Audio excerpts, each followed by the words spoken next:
loves, I'm going to show you the quickest video I have ever done on how to just get some super awesome linear designs really quickly and easily. Okay, I'm using Glitter Arty Nails Spider Gel. I'm using the gold one. I'm just going to look at this. It's so pretty. Super sticky though. You literally just stretch it, drag it, swipe it off. Done.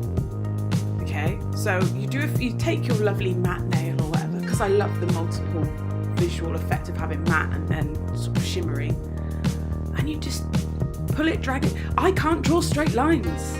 I can't draw lines freehand. I shake. I can't do it. But look how easy it is. Once you get the hang of this stuff, it's so easy.